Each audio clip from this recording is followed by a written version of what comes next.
So the latest in Queensland, the green paper has now become a white paper, and a lot of the concerns that were raised by Queensland Seafood Industry Association, among many others, have not been addressed.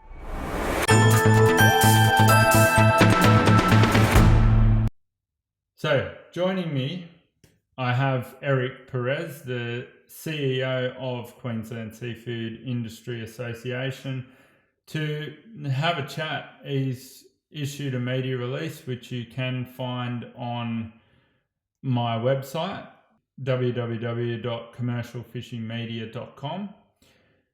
So we'll get into it. Eric, how are you? How are you, mate? Thanks for the opportunity to have a chat. Not a problem. As usual, it's always good to have a chat. The green paper has become a white paper, and you relate a lot of concerns, among others, in Queensland and even New South Wales about the direction of the green paper. And you believe a lot of those issues you raised weren't addressed. Is that correct?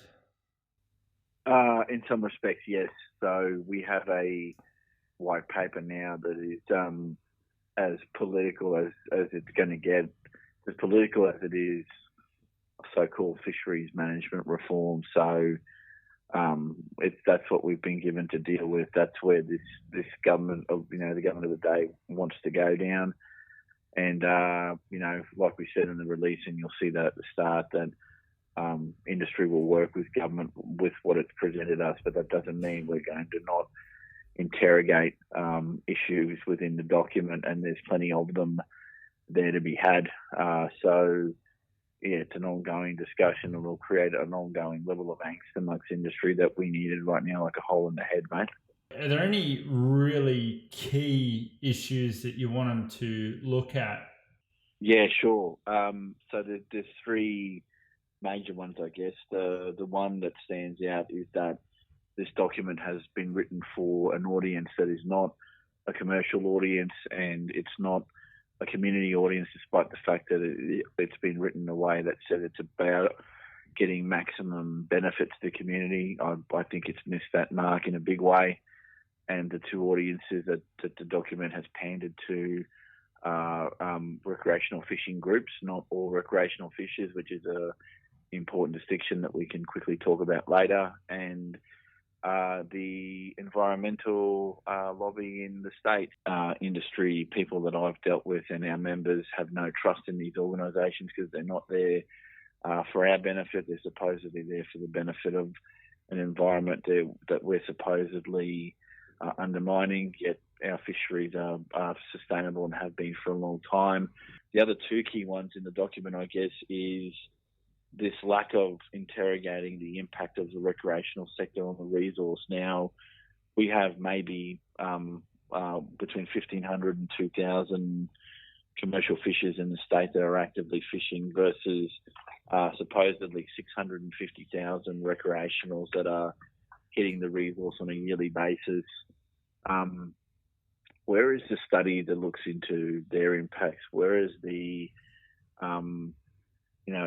extraordinary lengths to collect data and track their effort in our fisheries, like is done with commercial take? Now, the argument that's been run by government that doesn't hold any water with me anymore is, well, we need to track commercial effort. Well, yes, can agree with that, but can no longer agree with not being able to do the same with the recreational sector, and using bag limits as a way to understand their impact on the marine environment is less than satisfactory. With the third issue, which is about how the reform is linked to the 2050 reef plan up here, which is about protecting the marine environment of the GBR. If we can take it as given that there's about 250,000 wreck fishers in the southeast corner of the state, it would leave you roughly 400,000 recreational fishers in the rest of the state, and a good majority of those in the GBR. You would think it would be easy to find any kind of research or data on their what they call ongoing long-term or cumulative impact on the resource, yet that kind of research doesn't exist. And it doesn't exist for a very good reason, is that if you delved into it, the impact impact of these 400,000 recreational fishers in the resource is unknown. Add to that any tourist numbers that come to the state that are engaging in the marine resource. What is their impact on that resource? And it's an unknown. It's a big question mark, and government doesn't want to do anything about it. Yet it sits there like a massive elephant in the room. So the marine resource, which belongs to the community, in Queensland, I think the percentages are about the same with New South Wales, but there's roughly 90% of the community don't recreationally fish, whereas 10% of the community do. Yeah. If you look at the numbers in Queensland, then you're looking at over 4 million people that don't recreational fish versus 650,000 that do recreationally fish. It's the minority that's setting the agenda for how the resource is managed to the majority. And there's any number of statements made in the document where it relates to we're going to make thousands of dollars by having recreational fishing tourism into the country. That has been debunked in the Fitzroy region, for example, where there's a net-free zone. There is no massive influx of capital for. Well, in the early 2000s, it's in New South Wales, 33 recreational-only fishing havens were established, and that was to increase the recreational benefits and whatnot. And there's been a significant decline in recreational fishing over that time. There's a fear that the recreational vote will be galvanised against the government of the day, but I don't see any representative group in the recreational lobby, let alone the lone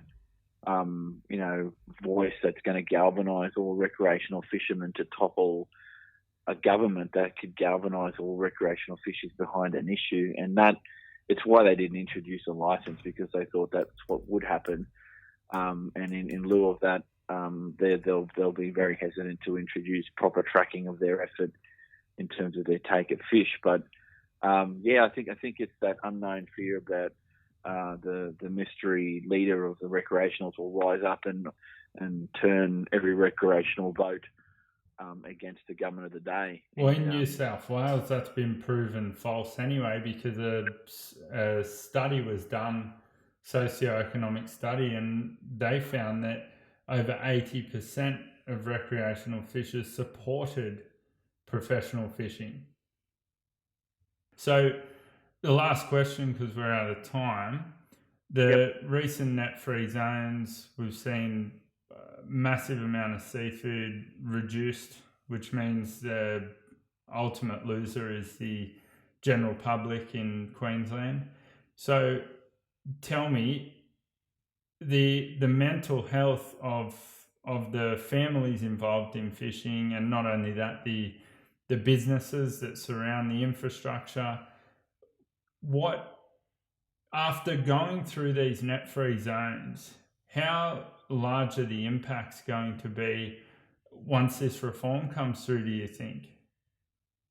Who knows? This is pure speculation now based on the little information we get out of this document. Is the government going to go down the track of in some fisheries, and let's take the crab fishery as one example, of suggesting that if you want to be in the crab fishery, you have to buy multiple licenses to be able to fish in the crab fishery. That's and they've talked about it before. That's a way of getting rid of commercial fishermen without paying due compensation and for the new regulations that might come in. They talk about a resource reallocation policy. Well, if you look at it, this government had one in 2000 that we have a copy of that was never applied really in any means when it came to the net-free zone. So does the government of the day care about the amount of stress that they put my industry under? No. Have they ever really cared? Well, no, until someone brings it up, and then counselling services are offered and, you can find something else to do, or you can fish somewhere else in the state. Displaced effort creates stress amongst fishing families, particularly in the inshore fisheries. And for those that are listening, if you're not in the inshore fisheries, it's about place and where you live and where you fish local, not travelling up and down the Queensland coast like our otter trawl fleets do, and some of our line fishing fleets. So, yeah, do they give a crap about my industry and the mental stress that they cause? No, they don't. Well, thanks very much for joining me again, Eric. Thank you. See ya. Well, that was Eric Perez from Queensland Seafood Industry Association, and we will watch this space. It's eerily similar to what has happened in New South Wales, and I will be doing another video on New South Wales commercial fisheries business adjustment program soon, so be sure to watch that when it comes out. Like my Facebook page, Commercial Fishing Media. You can subscribe to my YouTube channel and like my videos, and check out my website, www.commercialfishingmedia.com. Cheers.